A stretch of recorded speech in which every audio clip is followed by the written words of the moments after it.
Let's see here. Let me make sure the cell looks perfectly fine. Oh, so it's not a split. Huh, good. Wait until tomorrow. Hi everyone, welcome to today's episode of our Congress series.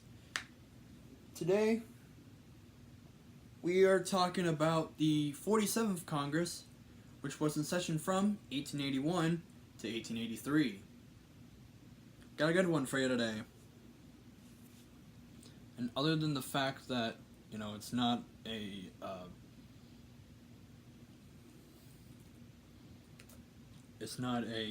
split, but still interesting nonetheless.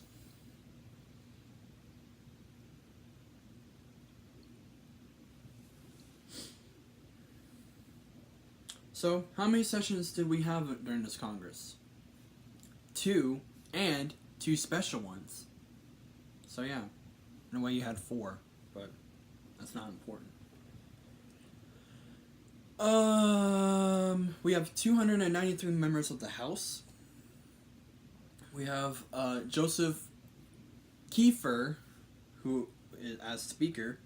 Kiefer spelled Keifer, and he is a Republican. We have 151 Republicans, with one of them being an independent Republican. 131 Democrats, with one of them being a independent Democrat. The National Greenback Party, which has 9. 1 independent and 1 vacancy. The Senate.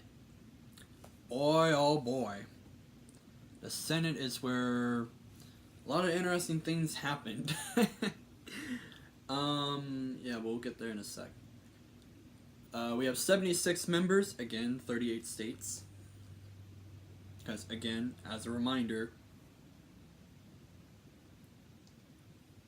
every state gets 2 senators. So, So what you do is that you take the number of senators you have, divide that by 2. It tells you how many states we have. President of the Senate, you guys know him. And he'll end up being a future president too, but we'll talk about that later. Chester A. Arthur. We even talked about him in a previous series. Watch the Chester A. Arthur episode of our president series. Obviously, he was a Republican. President pro tempore, we have 3 of them, and this one kind of surprised me. Get this. Okay, so we have Thomas Bayard, who is a Democrat, David Davis, who is an independent, and George Edmunds, who is Republican. That's right. For the role of President pro tempore in one Congress, we had a President pro tempore of, ironically, 3 of the main parties or political affiliations.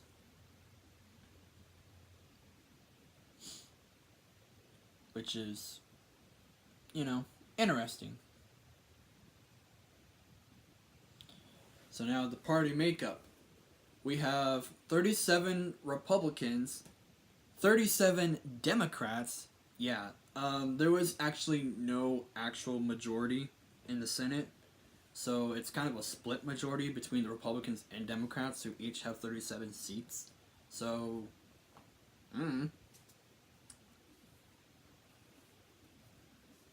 And on my notes on whether or not, if we have a split Congress or not, I broke down 47, because I was like, how do I interpret this?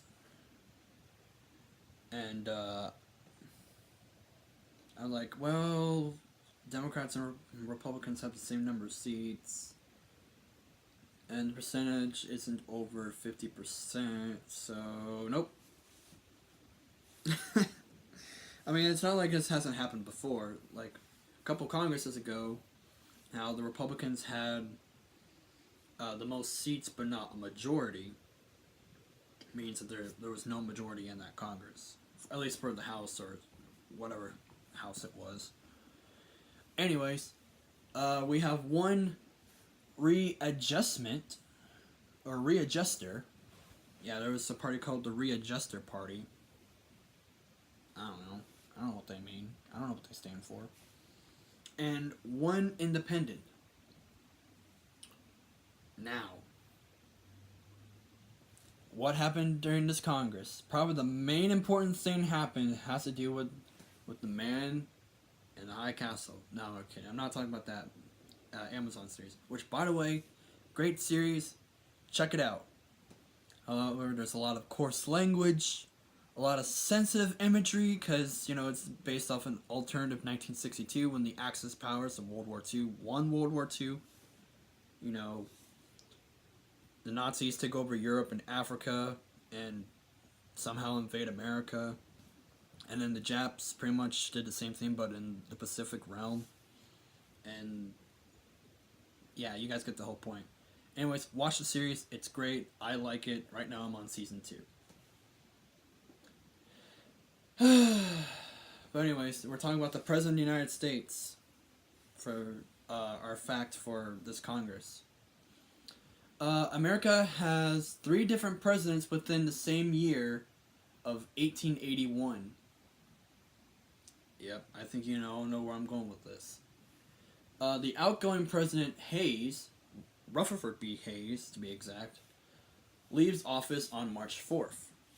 Okay, because, you know, he lost re-election or didn't go for re-election. I don't remember exactly what happened, or if he just decided, you know what, I just want to serve one term. Or something like that, I don't know. Either way,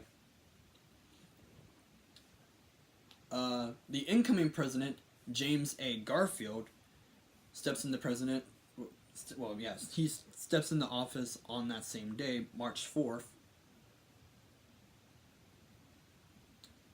and begins, you know, his presidency.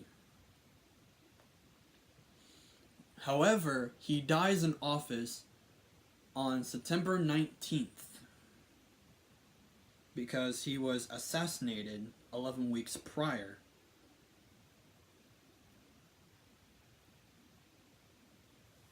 And his vice president, which we talked about earlier, Chester A. Arthur, becomes president.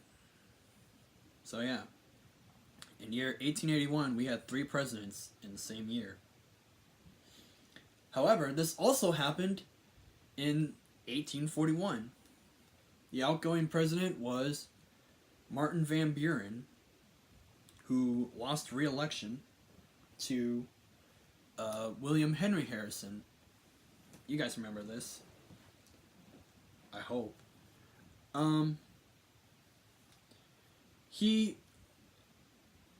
Harrison was in office. He got into office on March 4th, which, you know, makes sense. And then a month later, he dies. He actually is the first president to die in office, just like how we mentioned in a earlier episode of our Congress series and an earlier video on this channel. Watch the William Henry Harrison video for President series.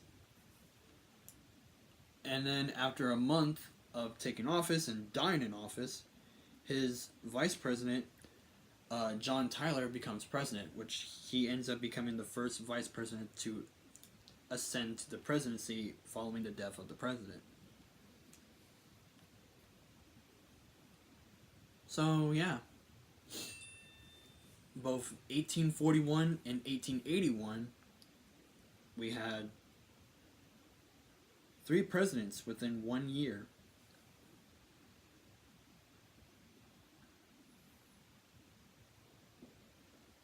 So yeah, there's that to consider. So thank you all so much for watching today's episode. Like, comment, subscribe, and stay tuned tomorrow for our final Congress of the week, the 48th Congress. And boy, oh boy, it's coming. Yeah. Should I take notes on this? Let me know in the comment section below if you want me to take notes on this. Alright, we'll see you later.